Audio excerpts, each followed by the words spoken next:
Tonight, I'm very pleased to welcome a man who has been an incredible champion for so many of these values that we all share, and we've shared them for a long time. I don't think too many of you people have heard of him. He's very low-key.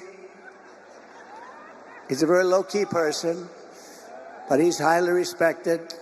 He is a great person. I've known him for so long. For the past 16 months, Robert F. Kennedy, Jr.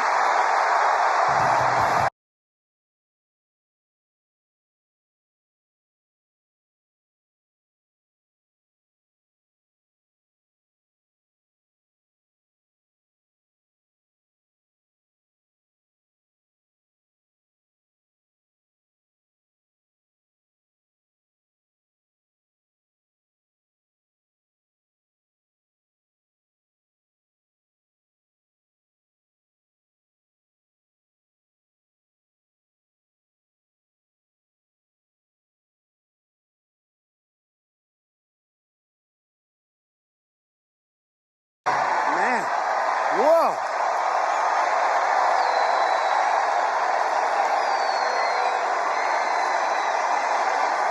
And he deserves it. He deserves it.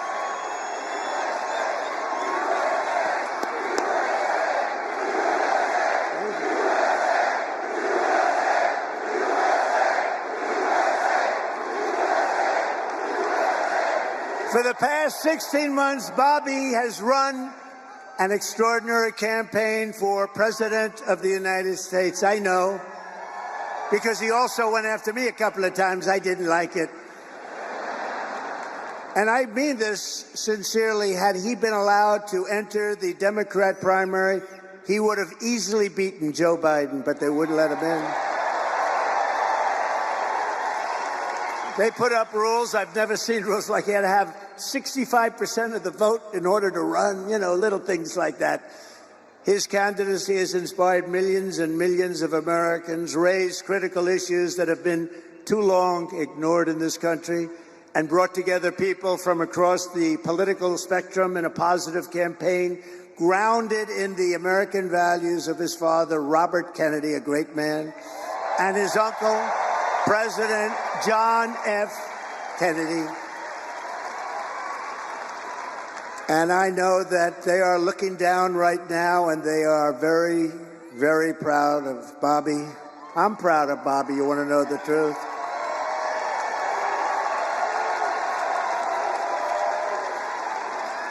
And I don't think I've ever introduced anyone that got applause like he just got. I must tell you, I don't think it's true. I don't think I've ever introduced anybody that got applause like that.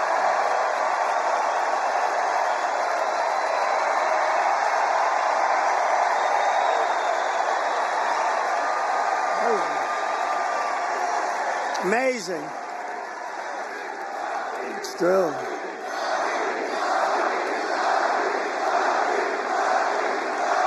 Amazing.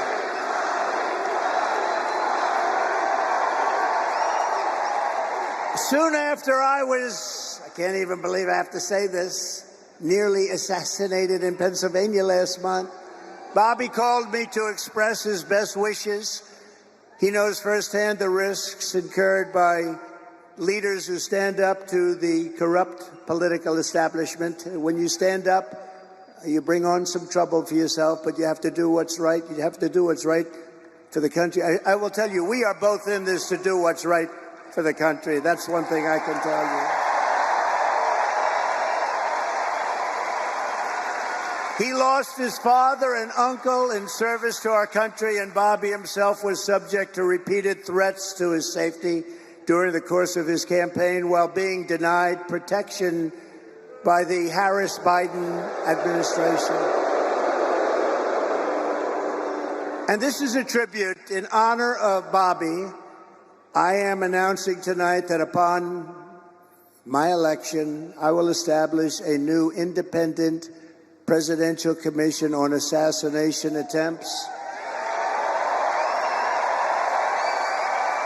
And they will be tasked with releasing all of the remaining documents pertaining to the assassination of President John F. Kennedy,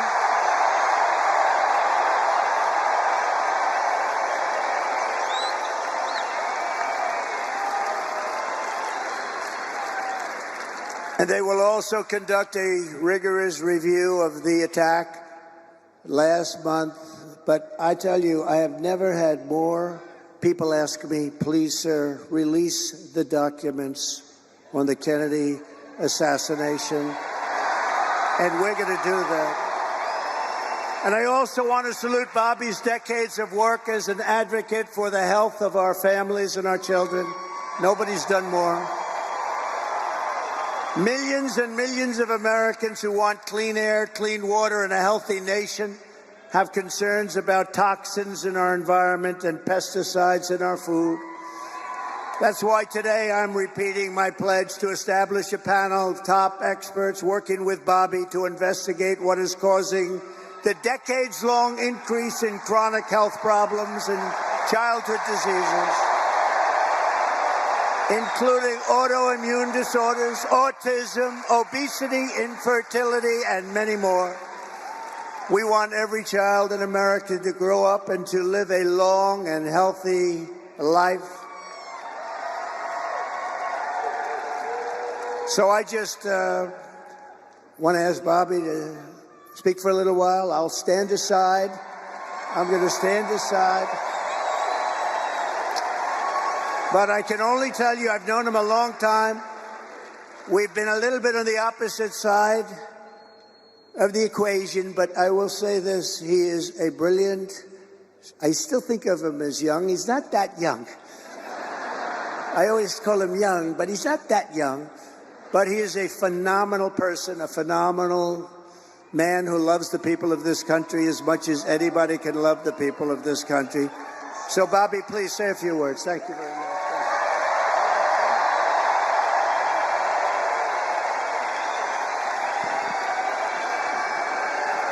Thank you. Thank you, President Trump.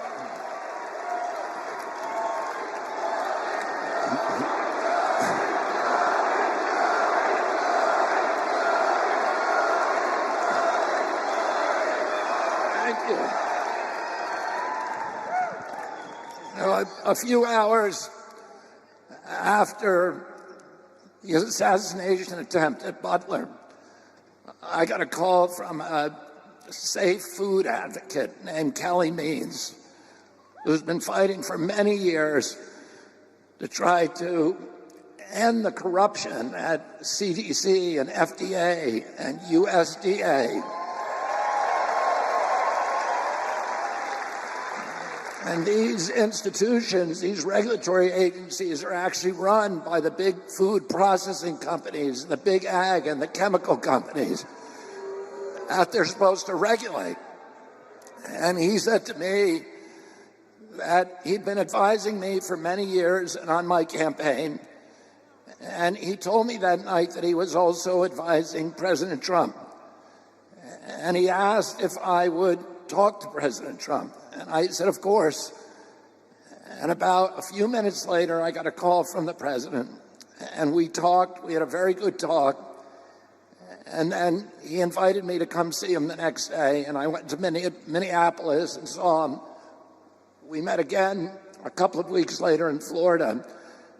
And we talked about, not about the things that separate us, because we don't agree on everything, but on the values and the issues that bind us together. And one of the issues that he talked about was having safe food and ending the chronic disease epidemic.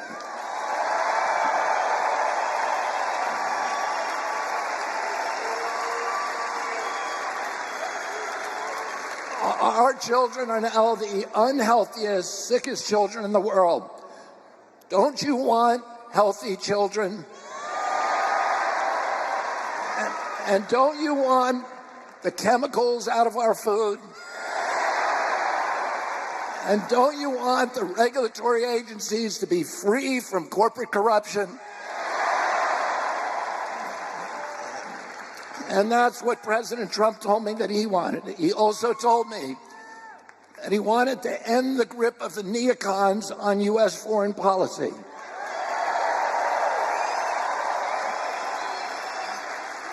He said he didn't want any more $200 billion wars in Ukraine, that we could use that money back here in the United States.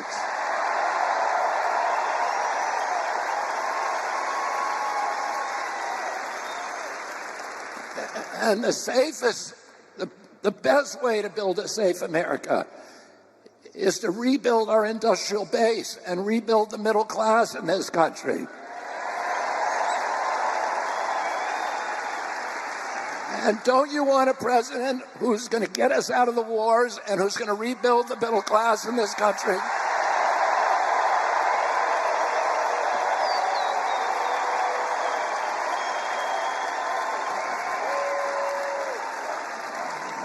And he told me that he wanted to end the censorship because the whole basis of American democracy is the free flow of information. And we know that a government that can silence its opponents has license for any kind of atrocity. And can you think of any time that you can look back in history and say that the people who were censoring were the good guys? They're always the bad guys, because it's always the first step down that slippery slope to totalitarianism.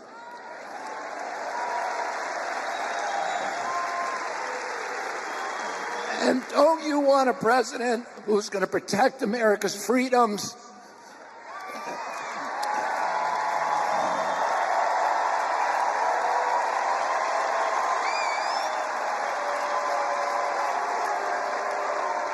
And who is going to protect us against totalitarianism?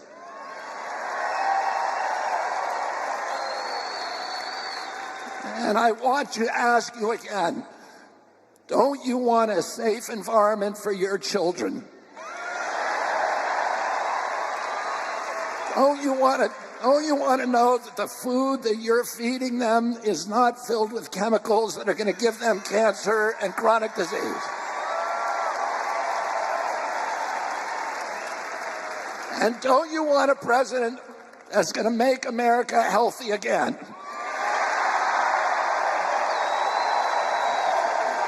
Thank you all very, very much, and God bless you, and God bless America.